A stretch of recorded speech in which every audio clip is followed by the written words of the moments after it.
Matter came up today. The court was of the opinion that since there are many panchayats and many compliances to be done, court wanted some sort of a mediation, not a mediation exactly, but to do the work of finding out and reconciling the whole thing, because there are too many illegal constructions, there are too many reports, there are too many replies and affidavits. So somebody had to compile this and bring to the notice of the court by way of a chart or some note.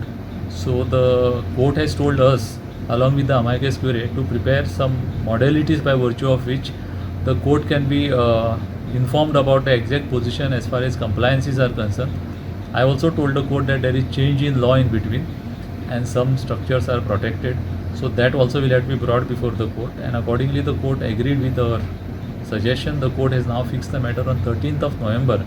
In the meanwhile, we will try to compile all the documentation which runs into hundreds of pages. That will be compiled, and a proper note or a sort of synopsis will be given to the court.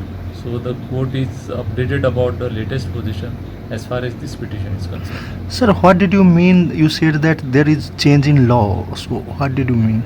So there are three laws which are passed in the assembly. One is about the Komundar land, other is about the government land, and third is about the regularization of all these structures. So that law has given protection to these particular structures.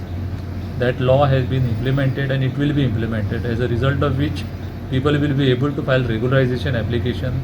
There is a procedure and a detailed procedure prescribed for regularization of these structures. So that will be also brought to the notice of the court, and the impact of that law on these proceedings will be also informed to the court, and thereafter the court will make necessary orders in this regard.